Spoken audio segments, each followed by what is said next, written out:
नमस्कार, देवभूमि के दंगल में आप सभी का स्वागत है। मैं हूं आपके साथ यशी शुक्ला और देवभूमि के दंगल में आज बात करेंगे रामलला के बाद बिछ रही चुनावी बिसात।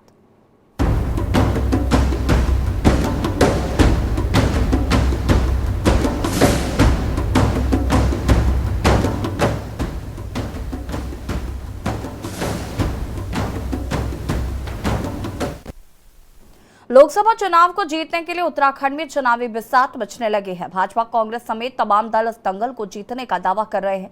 भाजपा ने अभी से अपने चुनावी अभियान को तेज कर दिया है। भाजपा की चुनावी तैयारियों को धार देने के लिए केंद्र और राज्य सरकार का भी भरपूर सहयोग मिल रहा है। इसी के तहत आमिर सरकार ने अयोध्या में श्री राम मूर्ति प्राण प्रतिष्ठा कार्यक्रम के मद्देनजर उत्तराखंड में 14 जनवरी से 22 जनवरी तक राज्य में भव्य सांस्कृतिक कार्यक्रम किए जाने का फैसला लिया है। सचिव एससी सेमवाल ने आदेश जारी करते हुए अधिकारियों को निर्देश दिए हैं कि पूरे प्रदेश में सांस्कृतिक उत्सव मनाया जाएगा।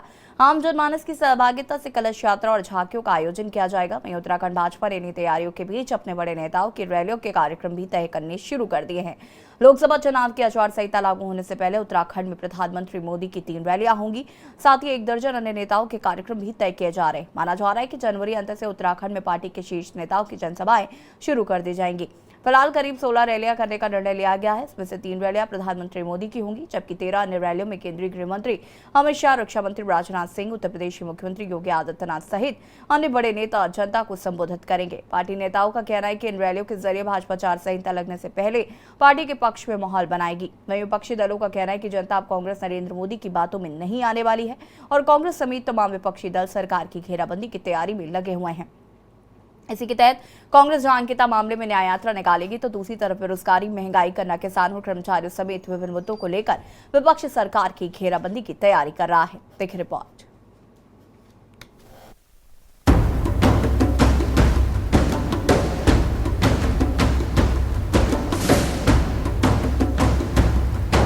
उत्तराखंड में शीतलहर के बावजूद राज्य की राजनीति का सियासी पारा हाई है। एक तरफ जहां उत्तराखंड की 5 लोकसभा सीटों में हैट्रिक लगाने की भाजपा की तैयारी है, तो दूसरी ओर विपक्षी दल भी एकजुटता और जनहित के मुद्दों के सहारे बीजेपी के रथ को रोकने की तैयारी कर रहा है। उत्तराखंड कांग्रेस ने जहां पार्टी नेता राहुल गांधी की मणिपुर इम्फाल से शुरू होने वाली भारत जोड़ो न्याय यात्रा के समक्ष उत्तराखंड में भी 14 से 16 जनवरी तक अंकिता भंडारी न्याय यात्रा निकालने का फैसला लिया है। इसके अलावा बेरोजगारी, महंगाई समेत तमाम मुद्दों को लेकर विपक्षी दल सरकार की घेराबंदी करेंगे। वहीं उत्तराखंड में भाजपा ने राज्य की हर लोकसभा सीट को 5 लाख मतों के अंतर से जीतने का लक्ष्य रखा है और इसी लक्ष्य को हासिल करने के लिए पार्टी ने आचार संहिता लागू होने से पहले उत्तराखंड में प्रधानमंत्री नरेंद्र मोदी की 3 रैलियां कराने के साथ ही 1 दर्जन अन्य नेताओं के कार्यक्रम भी तय किए जा रहे हैं। देखिए, अभी हमने प्रधानमंत्री से आग्रह किया कि हमारी 5 लोकसभा की रैली तो हमारी हो चुकी है। हमने कहा कि 5 लोकसभा में प्रधानमंत्री की सभाएं हों। प्रधानमंत्री ने हमने अपने राष्ट्रीय नेतृत्व से अनेकों सभाएं मांगी है और लोकसभा चुनाव से पूर्व एक भगवामय वातावरण बन जाए, भाजपा कमल हर घर में खिल जाए, हर परिवार से मतदाता निकलकर मोदी जी को प्रचंड मतदान देने में अपनी सहभागिता है। उसके सारे कार्यक्रम हम आगामी दिनों में करने वाले हैं। हम तो केवल कांग्रेस ने केवल जांच की मांग की है, आप क्यों बौखला गए? हमने तो ये कहा है कि हाई कोर्ट के सिटिंग जज की देख रेख में जांच हो जाए। जांच से कहां दिक्कत है? हमने यही तो कहा कि जो आरोपी हैं उनके फोनों की ट्रेसिंग तो हो जाएगी, किन किन से उन्होंने उस बीच में बात की, वो अभी तक नहीं हुआ। हमने यही तो कहा, चाहे वो रेणु बिजली हो, चाहे दूसरे हो, चाहे वो एसडीएम हो, चाहे मुख्यमंत्री जिन्होंने ट्वीट किया था, उनसे भी तो पूछताछ होनी चाहिए कि सबूत क्यों मिटाए गए। कोई कांग्रेस लीगल बात ही तो कह रही है, हम कौन सी इलीगल बात कर रहे हैं? हम तो यही कह रहे हैं कि कानून में ये प्रावधान है कि कोई अपराध होता है और अपराध के सबूतों को मिटाना भी बहुत बड़ा अपराध माना जाता है। तो इस केस में तो स्पष्ट है, आपने खुद का हमने डोजर चला दिया। देखिए, जनता, उत्तराखंड की जो जनता है, जनता को उनसे ये सवाल जरूर पूछने चाहिए कि जो उन्होंने इससे पहले वादे किए हैं, उन वादों का क्या हुआ। उन्होंने कहा था कि पहाड़ की जवानी और पहाड़ का पानी अब बर्बाद नहीं जाएगा। आज भी पलायन लगातार जारी है। पूरे हिमालयी जितने भी राज्य हैं उसमें से उत्तराखंड जो है 5वें नंबर पे है बेरोजगारी के मामले में अभी भी, और पूरे देश में जो है 14.2% जो है बेरोजगारी की दर अभी भी है। जितने घोटाले, केदारनाथ आपदा के बारे में उन्होंने कहा था कि यहाँ पर स्कूटर भी जो है तेल पीता है, वो आज भी जो लोग केदारनाथ आपदा घोटाले के दोषी थे वो आज भाजपा में है, उनके खिलाफ कोई कार्रवाई अभी तक नहीं हुई है। हमारी परिसंपत्तियों के जो बंटवारे का मामला है, ट्रिपल इंजन की सरकार होने के बाद भी आज भी लंबित है। उत्तराखंड में भाजपा की तैयारियों के बीच प्रदेश के माहौल राममय करने के लिए संगठन के साथ ही सरकार ने भी तैयारी शुरू कर दी है। इसी के तहत धामी सरकार ने अयोध्या में श्री राम मूर्ति प्राण प्रतिष्ठा कार्यक्रम के मद्देनजर उत्तराखंड में 14 जनवरी से 22 जनवरी तक राज्य में भव्य सांस्कृतिक कार्यक्रम किए जाने का फैसला लिया। सचिव एस सी सेमवाल ने आदेश जारी करते हुए अधिकारियों को निर्देश दिए हैं कि पूरे प्रदेश में सांस्कृतिक उत्सव मनाया जाएगा। आम जनमानस की सहभागिता से कलश यात्रा और झांकियों का आयोजन किया जाएगा। इसके साथ ही प्रदेश के सभी मठ, मंदिर, देवालय और नदी किनारे स्थित स्नान घाटों पर विशेष स्वच्छता अभियान भी चलाया जाएगा। वहीं विपक्ष का आरोप है कि सरकार राम के नाम पर राजनीति कर रही है। देखिए, भारतीय जनता पार्टी जिस तरीके का माहौल बना रही है वो निश्चित रूप से आपत्तिजनक है। भगवान राम मर्यादा पुरुषोत्तम भगवान है, सबकी आस्था के प्रतीक हैं। हमारी भी आस्था उन पर है। हमने हर हमेशा देखे मंदिर का ताला खुलवाने का काम ही कांग्रेस की सरकार में हुआ था। भारतीय जनता पार्टी के द्वारा 22 जनवरी को जो राम मंदिर की प्राण प्रतिष्ठा का कार्यक्रम है, उससे पहले ही भारतीय जनता पार्टी के द्वारा पूरे प्रदेश भर में 14 जनवरी से लेकर के 22 जनवरी तक पूरे प्रदेश भर में प्रत्येक गांव में, क्योंकि प्रत्येक गांव में मंदिर है या कोई न कोई धार्मिक स्थल है, उन धार्मिक स्थलों के सफाई और जो उसकी पुताई करने का वगैरह का पूरा पार्टी ने कार्यक्रम तय किया है। और इसके तहत पूरे प्रदेश भर के मंदिरों में, सभी धार्मिक स्थलों में, मस्जिद, गुरुद्वारा, चर्च, सभी स्थानों पर सफाई अभियान भारतीय जनता पार्टी के द्वारा चलाया जाएगा। कुल मिलाकर लोकसभा चुनाव के लिए अब समय बेहद कम है। यही वजह है कि तमाम राजनीतिक दलों की तैयारी तेज हो गई है। हालांकि इन तैयारियों में भाजपा सभी विपक्षी दलों को पीछे छोड़ चुकी है, साथ ही जीत के लक्ष्य को भी बढ़ा दिया है। वहीं भाजपा ने विपक्ष के मजबूत बूथों पर भी सेंधमारी की योजना बनाई है। प्रधानमंत्री समेत तमाम दिग्गज नेताओं की चुनावी रैलियां भी कराने की तैयारी की जा रही है। सवाल यह है कि क्या भाजपा की ये तैयारी एक बार फिर विपक्षी दलों पर भारी पड़ेगी। Uttarakhand desk report. जी हाँ, तो 2024 के लोकसभा चुनाव का चुनावी दंगल सच कर तैयार हो गया है। विपक्ष जहां अपनी जीत का दावा कर रहा है तो वहीं भारतीय जनता पार्टी भी अपनी जीत का दावा कर रही है।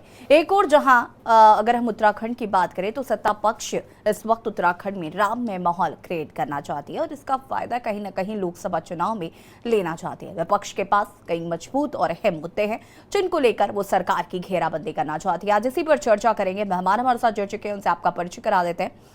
कुंवर जपेंद्र सिंह जी प्रदेश प्रवक्ता बीजेपी से हमारे साथ जुड़ चुके हैं। मंजू त्रिपाठी जी प्रवक्ता कांग्रेस हमारे साथ जुड़ चुके हैं। विपिन खन्ना जी पूर्व प्रदेश प्रवक्ता आम आदमी पार्टी से हमारे साथ जुड़ चुके हैं। शांति प्रसाद भट्ट जी केंद्रीय प्रवक्ता यूकेडी हमारे साथ जुड़ चुके हैं। सुभाष झा जी वरिष्ठ पत्रकार हमारे साथ जुड़ चुके हैं। आप सभी का बहुत बहुत स्वागत है। सबसे पहले जपेंद्र जी शुरुआत आपसे करेंगे। एक बार फिर राम के नाम का कह सकते हैं कि इस्तेमाल किया जा रहा है और राम में जिस तरीके से उत्तराखंड को करने की कोशिश की जा रही है और विपक्ष ऐसा मानता है कि ये आप सिर्फ इसलिए कर रहे हैं क्योंकि 2024 के लोकसभा चुनाव में आपको इसका फायदा मिलेगा। कई अहम मुद्दे हैं, कई अहम मसले हैं जिस पर विपक्ष सत्ता पक्ष की घेराबंदी करने के लिए तैयार है। कितना तैयार है बीजेपी? राम सबके हैं, सबके थे और सबके रहेंगे। लेकिन इस देश का दुर्भाग्य ये है कि जब राम नाम को लेकर, राम जी के जन्म स्थान को लेकर कुछ करने की, लोगों को जगाने की, जागृत करने की और कुछ यत्न करने की आवश्यकता थी तो केवल और केवल भारतीय जनता पार्टी का कार्यकर्ता, आरएसएस का कार्यकर्ता या वो राम नाम लेवा जो भगवान राम वो चाहते थे कि उनके जन्म स्थान के ऊपर इस भव्य मंदिर का निर्माण हो। सदियों से, पीढ़ी दर पीढ़ी हम इंतजार करते रहे, 500 वर्षों से अधिक समय बीता, तो कहां गलत है? अब अगर देश की जनता भारतीय जनता पार्टी को ये समझती है, भारतीय जनता पार्टी के चेहरे को, मोहरे को और उनके भरोसे को अपना मानकर उनके साथ खड़ी है, तो इसमें राजनीति तो नहीं होनी चाहिए। लेकिन अगर विपक्ष और अन्य विपक्षी सहयोगी दल अगर इसे राजनीति का मुद्दा समझते हैं तो ये उनकी अपनी समझ है, लेकिन राम सबके थे, सबके हैं। हाँ, इतना जरूर है कि इसका श्रेय भारतीय जनता पार्टी और आरएसएस को इसलिए जाता है कि इन्होंने देश को जगाने का, देश को एकजुट करने का, राम नाम की लहर में इस देश के अंदर सबको राम नाम बांटने का, राम नाम के साथ जोड़ने का और जगाने का जो प्रयास किया है, उस वजह से ये आज ये चेहरे अलग पहचाने जा रहे हैं। तो भगवान राम बहुत जल्द अपने जन्म स्थान पर विराजमान होंगे और पीढ़ी दर पीढ़ी का हम सबका इंतजार खत्म होने वाला है, जिसके लिए संपूर्ण देश को और पूरे विपक्ष को भी हम बधाई देना चाहते हैं कि आप भी ठीक राम है नाम में जपेंद्र जी, कहीं ना विपक्ष कहीं ये भी कह रहा है, एक सेकंड, डूबने का यत्न विपक्ष कर ये रहे भी हैं, तो कह आपका रहा भी है स्वागत। कि ये इसका क्रेडिट तो जुडिशरी को जाता है, बीजेपी क्यों राम का मंदिर बनवाने का क्रेडिट खुद ले रही है? देखिए, सवाल आपका भी वाजिब है, लेकिन जुडिशरी तक ये मामला पहले क्यों नहीं चला गया? देश की आजादी के बाद क्यों नहीं ऐसे यत्न हो गए? ऐसा क्या हुआ कि 47 में हम आजाद हुए और 80, 85, 90 तक किसी ने सुध ही नहीं ली? तो जब अगर हम टेक्निकल चीजों के ऊपर, फैक्ट्स, एविडेंस, प्रूफ के ऊपर और एफर्ट्स के ऊपर बात करेंगे तो ये चर्चा शायद कई दिन तक चले। तो ठीक है, सबका आपका आकलन अपनी जगह ठीक है, लेकिन जो सच्चाई है वो सच्चाई देश की जनता के सामने है और इसीलिए देश की जनता आज भारतीय जनता पार्टी और आरएसएस का सम्मान करती है। ठीक है, मंजू त्रिपाठी जी कांग्रेस प्रवक्ता हमारे साथ जुड़े हुए हैं। मंजू जी, जपेंद्र जी की बातों से कितना सहमत है, पहली बात, और दूसरी चीज ये कि विपक्ष की क्या तैयारी है लोकसभा चुनावों को लेकर? माने ना माने बीजेपी इन तैयारियों में काफी आगे है और बीजेपी अपनी यहाँ तक कि कितनी रैलियां होनी है, किस किस की रैलियां होनी है, किन की रैलियों से कितना फर्क पड़ेगा, इस पर भी मंथन विचार चल रहा है और उन्होंने इस पर काम करना शुरू कर दिया है। लेकिन कांग्रेस क्या कर रही है? कांग्रेस कैसे जनता के बीच जाने वाली? देखिए याशी जी, भाई जपेंद्र सिंह जी ने जो भी कुछ कहा उसके लिए मैं रामायण की एक दोहे से उत्तर दूंगी कि जाकी रही भावना जैसी, जाकी रही भावना जैसी प्रभु मूरत देखी तिन। जहां तक भगवान राम की बात है, अभी मैं काफी सौभाग्यशाली हूं कि मेरा जन्म भी अयोध्या में ही हुआ है और मैं परसों ही देहरादून वापस आई हूं अपने निवास स्थान अयोध्या से, और राम मंदिर का दर्शन करके, हनुमानगढ़ी का दर्शन करके, सुग्रीव किला, मतलब कि जितने भी तीर्थ स्थल है, हम बचपन से ही अयोध्या वासी हैं। तो अयोध्या को शायद ही, मेरे ख्याल से, मैं बड़ी बात नहीं कर रही हूँ, लेकिन बचपन से हम लोग, हमारे रग रग में राम और रामचरितमानस भरा हुआ है। मैं कहूंगी कि अवधपुरी ममपुरी सुहावन, उत्तर दिश सरजू बई पावन। ठीक है, जहां तक बात है कि राम के विरुद्ध कौन है, ये वही मैंने कहा ना, जाकी रही भावना जैसी प्रभु, हम राम के विरुद्ध नहीं है भाई। राम से ऊपर कौन हो सकता है? हर व्यक्ति, भाई ने सही कहा कि राम सबके हैं, इस बात का मैं भाई का समर्थन करती हूँ, राम सबके हैं। और राम 22 जनवरी को ये तो क्रिएटेड है ना कि आप लोकसभा चुनाव को बुनाने का प्रयास करें। मैं अभी परसों ही देख के आई हूँ, राम मंदिर अभी पूरा नहीं बना हुआ है, अभी कंस्ट्रक्शन वहां पर चल रहा है। लेकिन लोकसभा चुनाव को घर घर अच्छत पहुंचा रहा, कोई अच्छत राम वहां से अयोध्या से नहीं आया, सब पार्षदों को दिया गया, भाई पुड़िया बनाओ, सबको दे आओ अयोध्या से। पर ये जनता को ठगने का, लुभाने का प्रयास इस पार्टी का काम है। आप अयोध्या निवासी हैं मंजू जी, आपको चाहिए रामचंद्र भूमि का प्रसाद, मैं आप सबको देना चाहती हूँ, मेरे पास है, मैं दर्शन करके आई हूँ, वहां से लाई हूँ, जिसका आपको देखेंगे श्री रामचंद्र भूमि का प्रसाद है। लेकिन देखिए, बात यह मुझे राम के विरुद्ध नहीं है। मंजू जी सुन पा रही मुझे? चूंकि आप अयोध्या से अभी 2 दिन पहले ही वापस लौटी हैं, तो मैं आपसे पूछना चाहती हूँ कि क्या अयोध्या बदली नजर नहीं आ रही? क्या अयोध्या में बदलाव नजर नहीं आ रहे? क्या अयोध्या में विकास नजर नहीं आ रहा? ये जब हमारी गवर्नमेंट थी, बात भगवान राम तो त्रेता युग में ही आए थे, हम राम से बढ़ के थोड़ी, और भगवान राम, मैं तो सिर्फ ये पूछ रही हूँ कायाकल्प कैसा है, आप तो देख कर आ रही है। लेकिन आप ये भूल रही हैं याशी जी कि जो ताला कोर्ट में था के तो 1986 में ये ताला टूटा है, उस समय गवर्नमेंट किसकी थी? कांग्रेस की। लेकिन कांग्रेस की अहंकारी पार्टी नहीं है। कांग्रेस का यही तो प्रॉब्लम है कि कांग्रेस मुद्दे ग्रैब नहीं कर पाती। कांग्रेस ने ये नहीं कहा मैंने ताला तोड़ दिया, हमने ताला तोड़ दिया। जपेन जी, मैं आऊंगी, wait for a minute please. ला रहे, ऐसा कोई हमने डीग नहीं मारी। शिलान्यास कब हुआ? Congress party. Japendra ji hold on please. इस समय जो है भाजपा की, थोड़ा मेरा गला खराब है सॉरी, तो इस समय भाजपा गवर्नमेंट है। अगर काम हो रहा है राम मंदिर का, बहुत अच्छी बात है, और मैं कह रही हूँ पूरा देश उसका समर्थन कर रहा है, सभी का सहयोग है। ऐसा अकेले मोदी जी, हाँ मोदी जी मैंने देखा ठीक है विकास हो रहा है।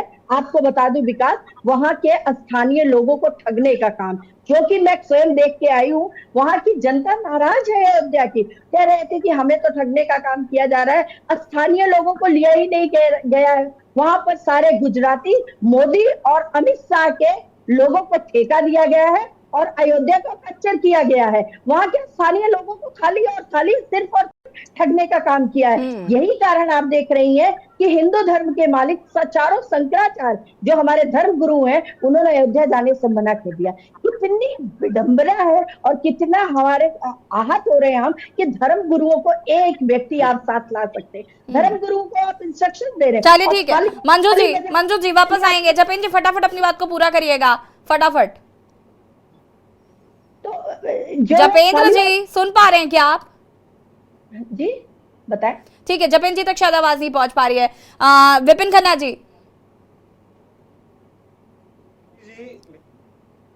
ठीक है जपेंद्र जी, मैं बाद में आऊंगी आपके पास। विपिन खन्ना जी। जी आवाज आ रही है मेरी? जी, राम मुद्दे को भुनाने की कोशिश कर रही है बीजेपी और उत्तराखंड में 2024 के लोकसभा चुनाव में इस मुद्दे को कहीं ना कहीं प्राथमिकता पर रखा जाएगा। देखिए यशी जी, भारतीय जनता पार्टी के प्रवक्ता कह रहे हैं कि ये देश का दुर्भाग्य है कि राम मंदिर का विरोध हो रहा है। राम मंदिर का विरोध कौन कर रहा है? हमारे तो मन में राम, तन में राम और रोम रोम में राम है। और हिंदुस्तान की हर जनता के बच्चे बच्चे के मन में राम है। हम कहाँ राम मंदिर का विरोध कर रहे हैं? हम तो मुद्दे की बात कर रहे हैं कि देश का दुर्भाग्य ये है कि राम के नाम के पीछे जो असल मुद्दों को दबाया जा रहा है। आप आज चुनावी रैलियां कर रहे हैं, पूरा जो अभी प्रदेश अध्यक्ष कह रहे थे भारतीय जनता पार्टी के, पूरा भगवामय कर देंगे उत्तराखंड को। अरे भाई, अंकिता भंडारी के वीआईपी का नाम अब तक आप नहीं बता पाए। आपने किसानों के लिए क्या किया, बेरोजगारों के लिए क्या किया, व्यापारियों के लिए क्या किया, महिला सुरक्षा के लिए क्या किया, महंगाई के लिए क्या किया? कोई मुद्दा इनके पास ऐसा नहीं है जिस पर ये जवाब दे पाए। देश का दुर्भाग्य ये है कि आज की सरकारें अपने असल मुद्दों को छुपाकर, जनता की समस्याओं को छुपाकर केवल राम के नाम पर राजनीति कर रही हैं। जब राम के नाम पर राजनीति होती है, ये देश का दुर्भाग्य होता है।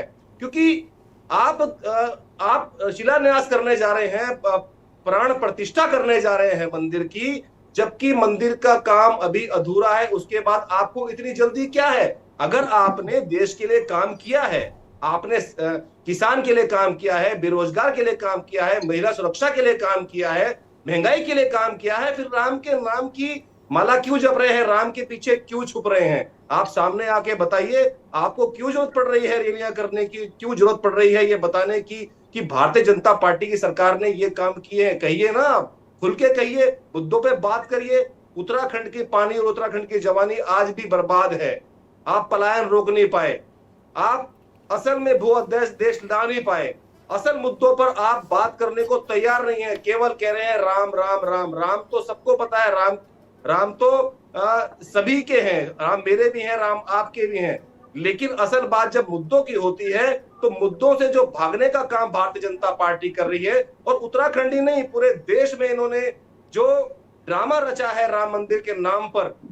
अगर आप विपिन जी, मुझे एक बात नहीं समझ में आती है कि बीजेपी का राम नाम का शोर आपके कानों में पड़ रहा है, लेकिन आपके आवाज इतनी बुलंद क्यों नहीं है कि जो मुद्दे आप कह रहे हैं कि राम के नाम पर छिपाए जा रहे हैं, तो उन्हें उजागर करने का काम किसका? देखिए, अभी अंकिता भंडारी की माता ने कहा कि मैं आत्मदाह कर लूंगी, और जिस व्यक्ति ने अंकिता भंडारी की हत्या की वो भारतीय ठीक जनता है पार्टी का। विपिन जी, तो अब जो मुझे इसी VIP बात पर का आप नाम जवाब आ रहा है, दीजिए कि उनकी वो माता भी जी ने ये भारतीय स्टेटमेंट, जनता एक सेकंड, पार्टी के उनकी हैं। माता जी ने ये स्टेटमेंट दिया, मुझे ये बात नहीं समझ में आती कि बीजेपी कहती है कि हमने ये किया, हमने वो किया, हम इस पर डिस्कशन करते हैं, विपक्ष इस पर डिस्कशन करता है, लेकिन विपक्ष इस पर डिस्कशन क्यों नहीं करता है कि हम क्या कर रहे हैं इन मुद्दों को उठाने के लिए? मुझे बताइए जरा, आम आदमी पार्टी और कांग्रेस ने क्या किया? देखिए, मैं यही तो जानना चाहती हूँ कि आवाज बुलंद क्यों नहीं कर पा रहे हैं आप? क्यों राम नाम के शोर में आपके असल मुद्दे गायब हो रहे हैं? लगातार विपक्ष प्रमुखता से उठाने का काम कर रहा है, लगातार। लेकिन भारतीय जनता पार्टी केवल झूठ पर चलती है, झूठ बोलती है। आपने उस पर रिजॉर्ट पर डोजर चलवा दिया, उस पर कोई बात नहीं है। सबूत मिटाने का काम किया, उस पर कोई बात नहीं है। स्मार्ट सिटी में भ्रष्टाचार किया, उस पर कोई बात नहीं है। तो जब सरकार ही आंखें बंद करके बैठ जाए, विपक्ष तो अपनी बातों को जनता के सामने रख रहा है और कहीं ना कहीं रोज रख रहा है, लेकिन भारतीय जनता पार्टी के पास राम के नाम के अलावा और दूसरा कोई जवाब नहीं। ठीक है, शांति प्रसाद, रुकिएगा Manju ji please, Manju ji please don't interfere, मैं आऊंगी, वापस आऊंगी, प्लीज माफी चाहूंगी। शांति प्रसाद जी, देखिए, डिबेट है भारतीय जनता पार्टी की लोकसभा चुनाव की तैयारी, और चर्चा पे काफी समय से राम पर चर्चा हो रही है। देखिए, राम सबके आराध्य हैं और इस पर जनता तय कर देगी कौन सही है कौन गलत है। सनातन धर्म का आम अनुयायी ये अच्छी तरह जानता है कि जहाँ शंकराचार्य विरोध कर रहे हों, बिना पत्नी के किसी भी मंदिर का जो है उद्घाटन नहीं किया जा सकता, और अधूरे मंदिर, खंडित मंदिर का तो बिल्कुल नहीं किया जा सकता। उसके बावजूद भी यदि सनातन धर्म के अंदर एक परंपरा को एक दो गुजराती यदि कर रहे हैं तो ठीक है, इसका भी समय आकलन करेगा। विषय ये नहीं है, विषय है लोकतंत्र में भारतीय जनता पार्टी कैसे चुनाव में जाएगी। जो तैयारी भाजपा कर रही है, तो हम स्थानीय नेता होने के नाते जिन मुद्दों पर बात कर रहे हैं, भारतीय जनता पार्टी के नेताओं की राजनीतिक हैसियत नहीं है जो उस पर चर्चा भी कर ले। हम पूछ रहे हैं कि जो गांव 10 साल से गोद में थे, उन गांव को लकवा हो गया, मगर वहां ना तो पानी है, ना शिक्षा है, और ना वहां से पलायन रुका है। तो सांसद बताएं कि इन 10 सालों में आपने उन गांवों का क्या किया जो आपने गोद में लिए। सांसदों से ये पूछा जा रहा है कि आप बताइए, उत्तराखंड के अंदर जंगली जानवरों से आम जनमानस परेशान है, आपने लोकसभा में वन अधिनियम में परिवर्तन कराकर क्यों नहीं हमको यहाँ पर वो अधिकार दिया कि हम अपने खेती बचा सके, अपने बच्चों को सुरक्षित कर सके। हम पूछना चाहते हैं भारतीय जनता पार्टी से कि इन 10 सालों में जितनी भी केंद्र की योजनाएं हैं वो भ्रष्टाचार की भेंट चढ़ गई। आखिर भारतीय जनता पार्टी के सांसद संसद में क्यों चुप हैं, क्यों उन भ्रष्टाचारियों को पोषित कर रहे हैं। और उत्तराखंड के अंदर ऐसी कौन सी आफत आ गई कि छोटे से छोटे काम को से लेकर बड़े से बड़े काम गुजरात के लोगों को मिल रहा है, स्थानीयों की उपेक्षा हो रही है। हमारे 5 सांसद इस पे चुप क्यों हैं? और जब हम ये पूछ रहे हैं कि आपको बंगालियों के मूल निवास की जरूरत जरूर महसूस होती है, मगर उत्तराखंड के मूल निवासियों को सख्त भू कानून की जरूरत है, उस पर आप चुप क्यों हैं? क्यों यहाँ पर भू कानून खत्म किया गया है? क्यों उत्तराखंडियत को खत्म करने के लिए आपने यहाँ जनसंख्या विस्फोट करा दिया? जब हम स्थानीय मुद्दों पे भारतीय जनता पार्टी के नेताओं से बात करते हैं तो इनकी कोई राजनीतिक औकात नहीं है। ये सिर्फ अब आज की डेट में राम के नाम से अपनी नैया पार कराने की बात कर रहे हैं। हम इस पे भी सवाल जब खड़ा कर रहे हैं कि सनातन धर्म में कहाँ राम का जो है खंडित मंदिर का उद्घाटन हुआ है, उदाहरण बताइए पीछे अतीत में जाकर, बताइए उदाहरण के बिना पत्नी के आप कैसे मंदिर में प्रवेश कर सकते हो उद्घाटन के लिए। और आप बताइए कि चारों शंकराचार्य सनातन धर्म के जो अगुवाई हैं, यदि वो इस मंदिर के उस उद्घाटन में अपने आप से दूरी बनाए हुए हैं, तो आखिर ये सनातन धर्म के अंदर क्यों स्वीकार किया जा रहा है? भारतीय जनता पार्टी किस और सनातन धर्म को लेकर जा रही है? ये हमारे कुछ नैतिक सवाल हैं जिस पर भारतीय जनता पार्टी के नेता जवाब नहीं दे रहे हैं। और हम पूछना चाहते हैं आपके माध्यम से, जो राम मंदिर के अध्यक्ष है सत्येंद्र दास जी, आखिर सत्येंद्र दास जी क्यों इतने पीड़ित हैं? वो उनका कहना है कि वहां पर सचिव जो उसके चंपत राय जी हैं, जो मंदिर समिति के मूल लोग हैं, आखिर उनको दरकिनार करके ये राम मंदिर में कौन सा ऐसा उद्घाटन हो रहा है? तो कहने का मेरा मतलब है, जब इनसे लोकसभा में चुनाव की बात करो तब ये ईरान कुरान की बात करने लगते हैं, झूठ बोलने लगते हैं, लटकाने भटकाने की बात करते हैं। और जब हम इनसे सनातन धर्म की बात करते हैं तब ये लग जाते हैं दो गुजरातियों की भाषा बोलने। तो मेरा कहने का मतलब है यशी जी, लोकतंत्र में भारतीय जनता पार्टी जो पहले ही तय कर रही है कि हम 5 लाख वोट से जीत के आगे आएंगे, ये स्पष्ट है कि जैसे हाकम सिंह यहाँ नौकरी देने की गारंटी बना हुआ था, वैसे ही भारतीय जनता पार्टी ईवीएम के माध्यम से चुनाव जीतने की तैयारी पे लगी है। माना जा रहा है कि कहीं ना कहीं आने वाले लोकसभा चुनाव में इसका असर भी देखने को मिलेगा। और साथ ही साथ जिस तरीके से अभी यहाँ पर मंजू जी कह रही थी कि स्थानीय निवासियों की उपेक्षा की जा रही है, इस पर भी क्या कुछ कहना चाहते हैं? अनम्यूट कीजिएगा। और आज मैं जपेंद्र भाई से कोई चुटकी नहीं लूंगा। सर्वप्रथम बात ये है कि हमारे सनातन में पहली बात तो हिंदू शब्द न तो देवनागरी का है न संस्कृत का है, तो पता नहीं ये कौन से सनातनी है, मुझे नहीं पता भाजपा के लोग क्यों हिंदू हिंदू करते हैं। हम तो सनातनी, हम हिंदू बिल्कुल नहीं। रह गई बात दूसरी कि अब जहां तक सनातन धर्म में हमारा सीधा रिवाज है, ये जान लीजिए, चूंकि थोड़ा बहुत मैं ब्राह्मण परिवार से आता हूं तो बेसिक नॉलेज धर्म का है, तंत्र का है, वैष्णव का है, शैव का है, शाक्त का है। वैष्णव के किसी पूजन में, गृह पूजन में खास करके, भूमि पूजन भी बगैर पत्नी के नहीं होता।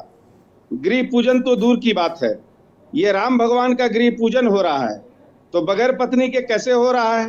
राम भगवान जब अश्वमेध का यज्ञ कराए थे तो सीता जी नहीं थी, तो सोने की सीता जी को बगल में बिठाया गया था।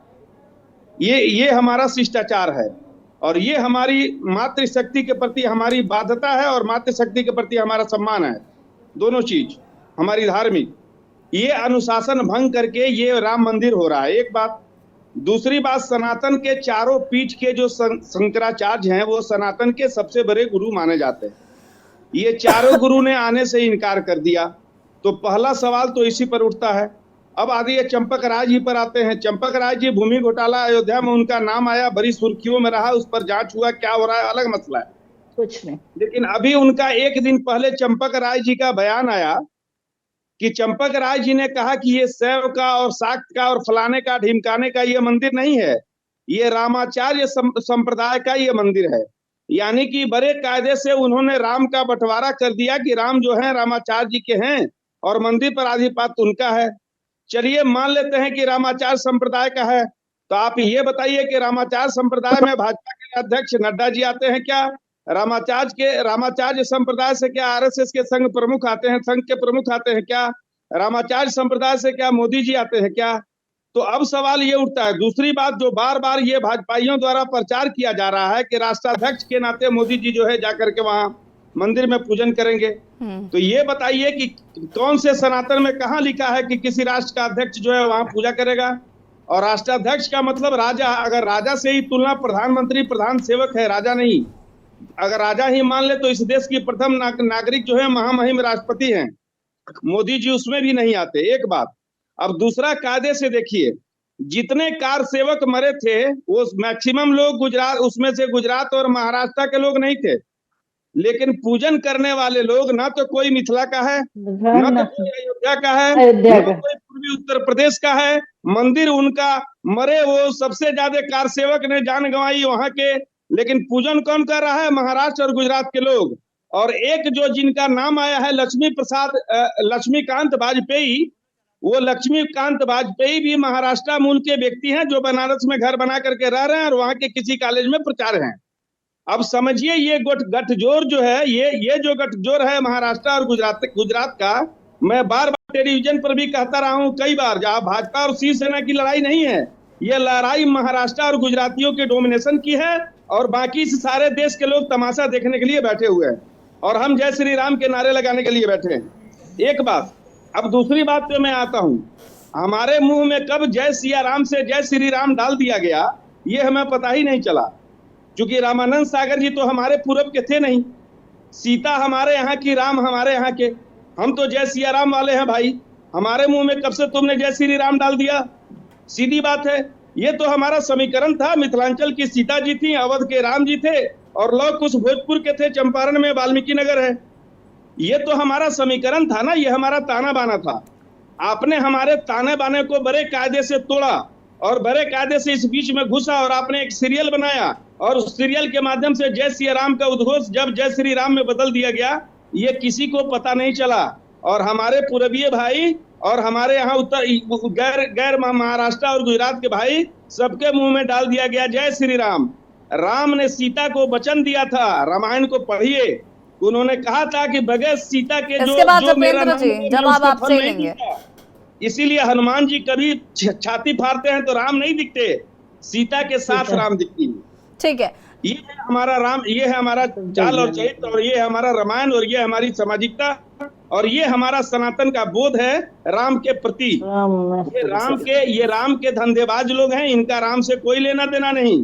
हाँ, अब चुनाव के लिए इनके राम जी हैं और चुनाव के लिए राम जी आएंगे, और चुनाव का काम इन्होंने किया। जिस लाल कृष्ण आडवाणी ने, जिस प्रवीण तोगरिया ने, जिस मुरली मनोहर जोशी ने, जो लोग राम मंदिर में रहे, किसी को नहीं बुलाया जा रहा और कोई नहीं आ रहा है। जपेंद्र जी समझिए, ये सीधा सीधा राम मंदिर पर कब्जा है और राम के नाम पर धर्म और राजनीति के व्यापार पर कब्जा है गुजरात का। जपेंद्र जी सीधा मसला ये है, और सीधा सीधा ये क्षेत्रवाद का मसला है, ये राष्ट्रवाद का मसला कतई नहीं। अब आते हैं चुनाव पर। अब उत्तराखंड का जो चुनाव है, जाहिर है भाजपा चाहेगी कि राममय बनाए, क्योंकि इनके पास न तो सस्ते पेट्रोल के वादे हैं, न इनके पास अच्छे दिन के वादे हैं, न इनके पास 2 करोड़ रोजगार के क्या हुए। चूंकि जनता तो सवाल पूछेगी ना, तो ये राम की ओट में नहीं छुपेंगे तो फिर क्या करेंगे। जाहिर है ये लोग राममय बनाएंगे, जाहिर है ये लोग घर घर जाके अक्षत मांगेंगे।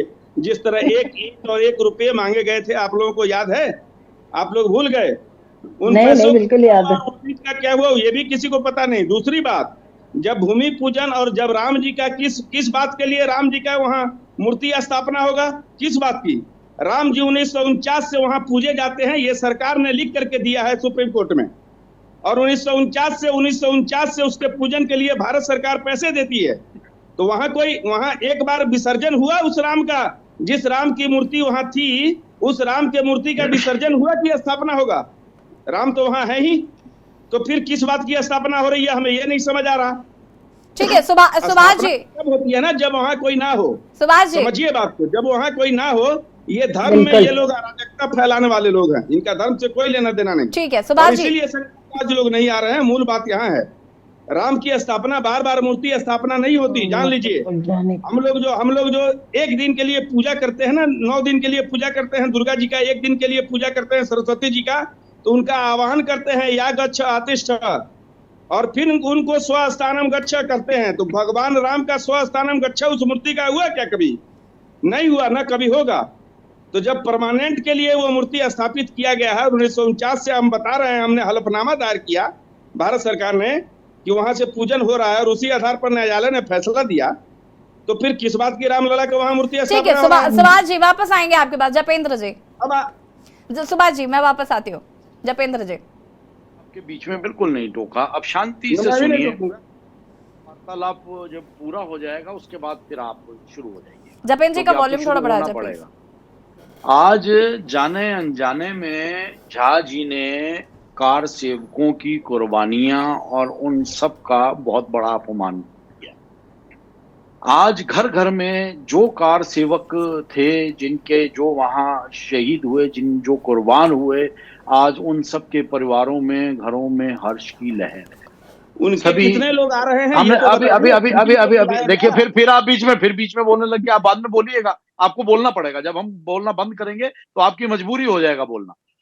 और उसके बाद झा जी ने कह दिया बड़े आराम से कि वहां तो मूर्ति पूजा चल रही थी, रामलला जी तो स्थापित थे, टेंट में स्थापित थे ना बड़े भाई, टेंट में स्थापित थे ना, टेंट में स्थापित थे ना। हमें भगवान राम ने महल, चुबारे, घर परिवार, लायक औलाद सब कुछ दे दी, और हमारे भगवान राम टेंट में सुशोभित थे। ये अपने आप में बड़ा एक ऐसा दौर था कि शायद जिसकी जितनी निंदा की जाए वो कम है। अब आपको ये लगता है कि ये देश राममय हो गया। हमने अपने शुरुआत में डिबेट में कहा था, शुरुआत ही हमने यहां से करी थी कि राम सबके हैं, सबके थे और सबके रहेंगे। अब जैसी भावना, अब आपकी भावना पे डिपेंड करता है कि आप भगवान राम का अनुसरण कैसे करते हैं। आप भगवान राम को आप जय श्री राम कहते हैं या सीता राम कहते हैं, बात तो एक ही है। सीता मैया भी हमारे लिए उतनी ही पूजनीय है, हनुमान जी भी हमारे लिए उतनी ही पूजनीय है। अब जो राम जी का परम भगत है उसने जय श्री राम कह दिया या सीता राम कह दिया, दोनों का तत्व एक ही है, दोनों का आधार एक ही है, दोनों का स्तंभ एक ही है। सिर्फ ये भगवान जी नहीं बुरा मान रहे, भगवान राम तो बुरा नहीं मान रहे, तो आप और हम कहां से बुरा माने। आज आपकी जो पुट शैली है उसमें हमें पत्रकार कम और एक भाजपा विरोधी और किसी भाजपा विरोधी राजनीतिक दल का एक सशक्त प्रवक्ता जपेंद्र जी, मुझे मुझे ये नहीं समझ में आता है कि अगर कोई खिलाफ बात करता है भाजपा विरोधी कैसे हो सकता है। हमने कहा ना हमारे बोलने के बाद बोलना आपकी मजबूरी हो जाएगी। अब ये वो देश है जिस देश को 800 साल गुलामी की जंजीरों में जकड़ कर रखा गया। तो ये इसलिए रखा गया कि आप और हम जैसे, है ना, हमारे आम आदमी पार्टी के प्रवक्ता साथी बैठे हैं, हमारे शांति जी हैं, हमारी बहन बैठी हैं, तो हम लोगों के कभी किसी सही मुद्दे के ऊपर, धर्म के ऊपर, कर्म के ऊपर, राम के ऊपर एक विचार कभी हुए ही नहीं। तो इसलिए हम 800 वर्षों तक गुलाम रहे। भाई हमने एक राम राज्य की स्थापना भी होते हुए देखी और राम राज्य की परिकल्पना भी हमने देखी। तो क्यों ना अगर हम सब मिलकर दोबारा राम राज्य की तरफ बढ़ना चाहें और राम राज्य की एक कल्पना को अपने इस मन मस्तिष्क में स्थान दें, तो क्या ये गलत होगा? तो चलिए जपेंद्र जी, देखिए मुझे लगता है इस 1 घंटे की डिबेट में और हम थोड़ी देर आप भूल जाइए ना कि आप भाजपा के बहुत बड़े आलोचक हैं। जपेंद्र जी सुन लीजिए, जब राम का नाम होता है, राम का विषय उठता है और राम मंदिर पर चर्चा होती है तो बीजेपी के प्रवक्ता बड़े उत्साहित हो जाते हैं। जपेंद्र जी सुनिए जरा, अभी नहीं उत्साहित होने का वक्त नहीं है। बात हम लोकसभा चुनाव की, मेरी बात सुनिए, हम बात लोकसभा चुनाव की कर रहे थे और राम मुद्दा कैसे हावी हो रहा है उस पर कर रहे थे, लेकिन ये पूरा डिस्कशन सीमित हो गया है कि भैया राम किसके हैं, राम का क्या आधार है, हम इस पर चर्चा करने के लिए नहीं बैठे। अब सब मूल सवाल सुन लीजिए जपेंद्र जी, जपेंद्र जी, जपेंद्र जी, जपेंद्र जी, जपेंद्र जी, विपक्ष की सुनिए ना सुनिए, एंकर की सुनिए, मेरी बात सुनिए। मेरा सवाल सिर्फ इतना है महज कि आप विपक्ष घेरने के लिए, विपक्ष के पास तमाम मुद्दे हैं, राम मुद्दा लेकर आप जनता के बीच अकेले नहीं जा सकते। विपक्ष के पास पलायन, बेरोजगारी, भू कानून, मूल निवास, जो अभी भर्ती घोटाले हुए, ये मुद्दे, छात्र जिस तरीके से आंदोलन कर रहे हैं, राज्य आंदोलनकारी आंदोलन कर रहे हैं, ये तमाम मुद्दे हैं। अंकिता भंडारी प्रमुख मुद्दा है। तो ये सारे जब जनता आपसे जवाब पूछेगी तो क्या जवाब देंगे कि राम हमारे हैं, हम सबके हैं? जी जिक्र करा, उन मुद्दों के ऊपर तो निरंतर काम हो रहा है, ऐसा तो है नहीं। हाँ, विपक्ष का एक रिपीटेड लाइंस है कि उन रिपीटेड लाइंस को छोड़ना नहीं है, उनकी डेफिनेशन में नहीं जाना है, होते एक मुद्दा बताइए, बेरोजगारी पर काम कर रहे हो। ठीक है, अगर चुनाव का इतना ही खौफ है, बंजारी हत्याकांड पर काम कर रहे हो, ये अपनी रिपीटेड लाइंस को दोहराते रहते हैं और सरकार निरंतर प्रदेश में, उत्तराखंड के मुद्दों के हित में निरंतर उत्तराखंड भारतीय जनता पार्टी की सरकार केवल राम का नाम ले रही है, किसी मुद्दों पर काम नहीं हो रहा है। चंद रटी रटाई लाइनों के साथ विपक्ष भारतीय जनता पार्टी का चुनाव में सामना नहीं कर सकता। जनता इनके सच को, इनके खेल को, इनकी साजिशों को, आप उस रटी रटाई लाइन का जवाब है भाई। राम की नहीं जपेंद्र जी, ये तो विडंबना है ना कि रटी रटाई लाइन, जो मुद्दे मैंने आपको गिनाए हैं, ये मुद्दे जब से उत्तराखंड राज्य बना है तब से सत्ता पक्ष चाहे कोई भी रहा हो, कांग्रेस रही हो या बीजेपी रही हो, सभी के साथ ये सवाल चले आ रहे हैं और आज तक चले आ रहे हैं। 24 साल होने के बाद आज तक ये वही, क्योंकि मैं अभी पिछले काफी लंबे समय से उत्तराखंड को कवर कर रही हूं और मुझे लगता है ये मुद्दे मुझे रट गए हैं क्योंकि इन पर काम हो ही नहीं रहा है और हर बार आकर यही सवाल पूछना पड़ता है और हर बार मुझे यही जवाब मिलते हैं। यशी जी, आपका उत्तराखंड में स्वागत है। आप एक पब्लिक सर्वे कीजिए आपका स्वागत है। आप कुछ दिन के लिए उत्तराखंड में आइए, पर्वतीय जनपदों में संपूर्ण उत्तराखंड में घूमिए, जनता से मिलिए, बात कीजिए। आपको ये ऑन स्क्रीन विपक्ष की हकीकत और धरातल में भारतीय जनता पार्टी के युवा मुख्यमंत्री के कामों का जो डाटा मिलेगा, और जिस तरह से आज जनता अपना अपना पूरी तरह से भरोसा भारतीय जनता पार्टी में जता रही है, तो निश्चित तौर पर जब आप वापस जाके डिबेट्स करेंगे तो आपके सामने ये विपक्ष की कलई अपने आप खुल जाएगी। आइए, आपका स्वागत है उत्तराखंड में। जल्दी मुलाकात होती है जपेंद्र जी आपसे, और जरा देखते हैं कि क्या हाल है उत्तराखंड को, जरा हम भी नजदीक से देखें। फिलहाल विपिन जी क्या कुछ कहना चाहते हैं? ठीक है, मंजू त्रिपाठी जी की प्रतिक्रिया, उसके बाद विपिन जी में आपके सुभाष जी कुछ कहना चाहते हैं। सुभाष जी, उसके बाद मंजू जी आती हूँ मैं। जपेंद्र जी का जब मैं जवाब दे दूं, पहली बात तो जपेंद्र जी ने मेरे किसी सवाल का जवाब नहीं दिया। एक उन्होंने कहा कि राम सबके हैं। राम अगर सबके हैं तो फिर चंपक राय कौन है? ये कहने वाले कि राम जो है शैव के नहीं है, राम जो है शाक्त के नहीं है, राम जो है रामाचार्य संप्रदाय के हैं, ये किसने कहा? ये सुभाष झा ने थोड़े ने कहा भाई, ये आपके लोगों ने कहा। उस चंपक राय ने कहा जिनके नाम पर अयोध्या और फलाना ढिमकाना और भाजपा पूरा आगे लेके उनको चल रही थी। ये बात। दूसरी बात, इन 5 लोग जो मंदिर में घुसेंगे उसमें एक भी बता दीजिए जो कोई अयोध्या का हो, अयोध्या मूल का हो, उत्तर प्रदेश के मूल का हो, कोई मिथिलांचल के मूल का हो। तो सवाल ये उठता है, तो फिर तो लोग सवाल करेंगे ना कि ये गुजरातियों के कब्जे हो रहे हैं। ये 22 तारीख के बाद आप सवाल कीजिएगा। 22 तारीख को देखिएगा, बोलने दीजिए 22 तारीख को देखिएगा आप। मैंने कहा ना क्या बोलेंगे? देवस्थानम बोर्ड जब बना, देवस्थानम बोर्ड बना तो देवस्थानम बोर्ड में तो गुजरातियों को घुसेड़ा गया। देवस्थानम बोर्ड में गुजरातियों का बोलबाला है वहां पर, और कुछ नहीं है। ये साक्षात उदाहरण हूँ। गुजरात का उपनिवेश बनाने की काम हो रहे हैं राष्ट्रवाद की आड़ में। कल आप भी चिल्लाएंगे, याद रखिए। आज तो मैं बोल रहा हूँ एक पत्रकार की हैसियत, तो आप लोगों को जो भी आलोचना करे, जो आपकी कमजोरी गिनाए, वो भाजपा विरोधी हो गया, वो संघ विरोधी हो गया, वो अर्बन नक्सली हो गया, वो देश का गद्दार हो गया, वगैरह वगैरह। ये सब सुनते सुनते कान पक गए। अपनी आलोचना सुनना सीखिए, अपनी कमियों पर अवलोकन करना सीखिए, अपने कमियों पर मंथन करना सीखिए। और कल आप भी रोएंगे। आप तो प्रवक्ता हैं इसलिए बोल रहे हैं, आप भी रोएंगे।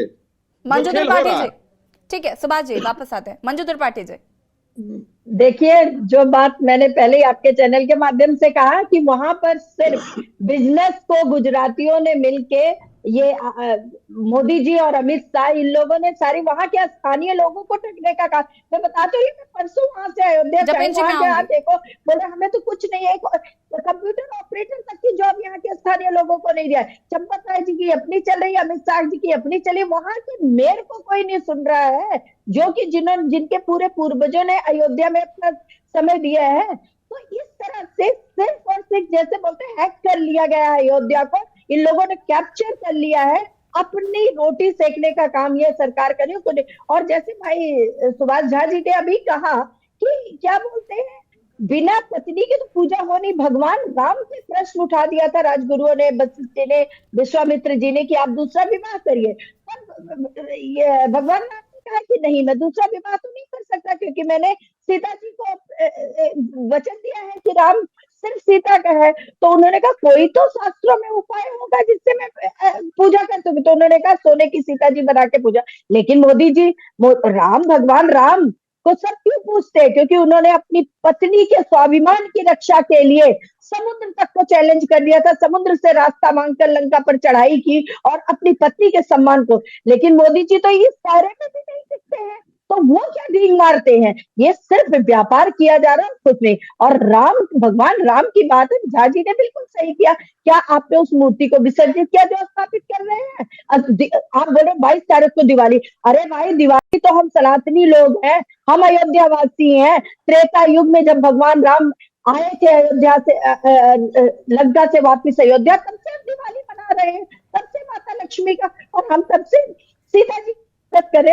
बोलते सिया राम में सब जग जानी, करो प्रणाम जो जी पानी। हम तो ये कह रहे हैं कि स्थानीय लोगों को क्यों ठगा जा रहा है। इसी तरह इन्होंने मैं दूसरे मुद्दे पर आती हूँ कि लोकसभा चुनाव 2024 को बिल्कुल ही भुनाने का काम कर रहे हैं। ये सिर्फ राम लला की ओट में 2024 का चुनाव लड़ने जा रहे हैं। ये क्यों? क्योंकि ये अंकिता भंडारी है। हर चैनल के माध्यम से याशी जी मैं ये मुद्दा उठा रही हूँ कि अंकिता भंडारी के हत्यारों को न्याय क्यों नहीं मिल रहा है? उस भाजपा नेता के बेटे को क्यों फांसी की सजा नहीं दी जा रही है? होटल के सारे साक्ष्य जलाकर क्यों मिटाए गए हैं? और उसके मदर और फादर ने भी फिर से याचिका, आज ही हम डीएम कार्यालय में ज्ञापन देके आए हैं अंकिता के लिए। बेरोजगारी का मुद्दा, उस पर ये बोलना नहीं चाहिए क्योंकि ये श्री राम, जैसे जज जी ने कहा कि सिया राम से हटा के श्री राम, जिसमें इनके अहंकार की बू आ रही है। मंजू जी, मंजू जी एक सेकेंड रुकिएगा प्लीज प्लीज। मंजू जी, जपेंद्र जी, समय मांग रहे हैं। इस तरह जपेंद्र जी फटाफट अपनी बात को पूरा करेंगे। Manju ji wait for minute. Manju ji सुन लीजिए, इसके बाद विपिन जी और शादी प्रसाद जी करूँ करते हैं। मंजू बहन ने इनकी जरा ये जरा इनकी ये वाली इनकी डिबेट का पार्ट इनका दोबारा चलाइए। इन्होंने कहा कि अंकिता भंडारी के हत्यारों को इंसाफ मिलना जरूरी है, तो ये इनकी कांग्रेस की मांग है। और हमारी मांग है अंकिता भंडारी के परिवार को इंसाफ मिलना। भाई मिस्टेक हो सकता है, उसके लिए मैं क्षमा चाहूंगी, लेकिन मैं कह रही हूँ अंकिता भंडारी, मैंने ये नहीं कहा है कि साक्ष्य क्यों नहीं मिटाया गया। जपेंद्र जी की बातें नहीं करिए। जपेंद्र जी ठीक है, स्लिप ऑफ टंग सबका होता है।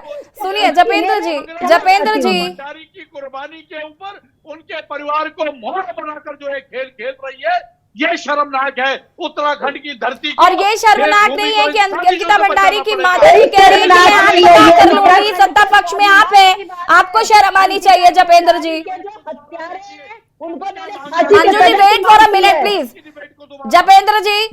जपेंद्र जी क्या आपको ये शर्मनाक नहीं लगता है कि अंकिता भंडारी, एक second Manju ji please hold on. Manju ji, साक्ष्य क्यों मिटाया गया है? जपेंद्र जी क्या ये शर्मनाक नहीं है? उनको फांसी की सजा।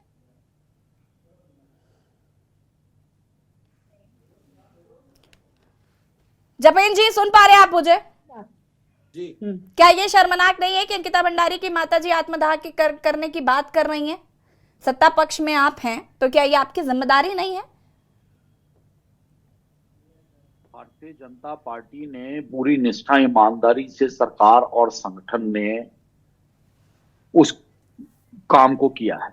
आज हत्यारे जेल की सलाखों के पीछे हैं, जमानत को तरस गए हैं, लेकिन दुर्भाग्य इस प्रदेश का यह है कि कांग्रेस उस परिवार को, उस उत्तराखंड की बेटी की शहादत को भूलकर पूरी तरह से उस परिवार को मोहरे की तरह इस्तेमाल करने का जो एक विफल प्रयास कर रही है, उसमें कांग्रेस सफल नहीं हो पाएगी। उत्तराखंड की मातृशक्ति, उत्तराखंड की जनता कांग्रेस का ये रूप देख रही है और हमें उत्तराखंड वासियों के निर्णय पे, उन पे पूरा भरोसा है कि उत्तराखंड निवासी जिस तरह से विवेक से काम ले रहे हैं और ये पर्दाफाश होते हुए देख रहे हैं, कांग्रेस की असलियत को पहचान रहे हैं, क्योंकि कांग्रेस को तो लाशों पर राजनीति करने का शौक है। कांग्रेस का जिस दिन से विपिन खन्ना जी आपका रिएक्शन चाहूंगी फटाफट। विपिन खन्ना जी क्यों मिटा दिए गए?